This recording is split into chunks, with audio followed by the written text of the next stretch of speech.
கட்டுற கம்பில இருந்து அடிக்கிற ஆணி வரைக்கும் எல்லாம் குவாலிட்டியா இருக்கணும்ல. பிரகாஷ் போன்றவர்களுக்காகவே ஜிபிஆரின் டிஎம்டி கம்பிகள்.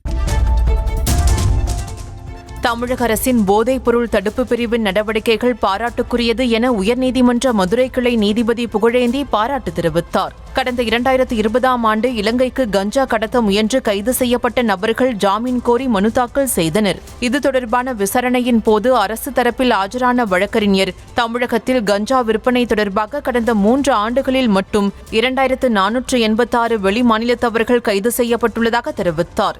இதனை பதிவு செய்த நீதிபதி, கஞ்சா வழக்குகளில் கைது நடவடிக்கை மட்டுமே போதாது என்றும் NIB, CID விசாரணை அதிகாரிகளுக்கு இன்னும் கூடுதல் பயிற்சிகள் வழங்க வேண்டும் எனவும் கூறி குற்றம் சாட்டப்பட்ட நபர்களின் ஜாமீன் மனுவை தள்ளுபடி செய்து வழக்கை முடித்து வைத்தார்.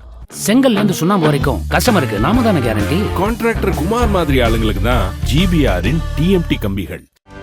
செய்திகளை உடனுக்குடனும் துல்லியமாகவும் தெரிந்து கொள்ள சப்ஸ்கிரைப் பண்ணுங்க.